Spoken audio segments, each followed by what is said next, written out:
Welcome back.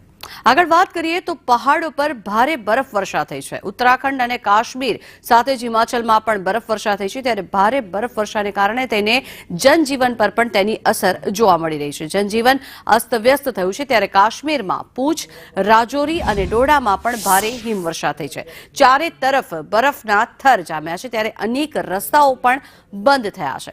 જમ્મુને Kashmir સાથે જોડતો Mughal road પણ બંધ થયો છે, ત્યારે મુગલ રોડ પર 4 થી 6 ઇંચ જેટલા બરફના થર જામેલા દ્રશ્યો સામે આવી રહ્યા છે। બનિહાલથી બડગામ જતી ટ્રેન સેવા પણ પ્રભાવિત થઈ છે, ત્યારે રેલવેને પાટા પર બરફના થર જામી જતા રેલ સેવા પણ બંધ કરી દેવામાં આવી છે।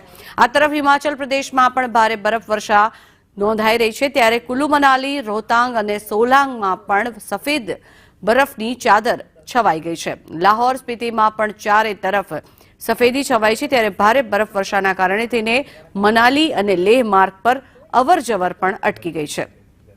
સતત થતી બરફવર્ષાને કારણે તેને અટલ ટનલ પણ બંધ કરી દેવામાં આવી છે, ત્યારે ઉત્તરાખંડમાં પણ ચમોલી અને ઓલીમાં ભારે હિમવર્ષા થઈ છે। ચમોલી, જોશીમઠ, બદ્રીનાથ અને ઓલીમાં પણ સફેદ બરફની ચાદર પથરાઈ ગઈ હોય તેવા આ દ્રશ્યો અહીંયા સામે આવી રહ્યા છે। આ અલગ અલગ દ્રશ્યો આપ જોઈ રહ્યા છો, કાશ્મીરના આ અલગ અલગ દ્રશ્યો સાથે જ હિમાચલ પ્રદેશના દ્રશ્યો છે। મનાલી અને લાહોલ સાથે જ સ્પીતિમાં પણ અનેક સ્થળો પર બરફની સફેદ ચાદર છવાઈ હોય તેવા આ દ્રશ્યો અહીંયા સામે આવી રહ્યા છે।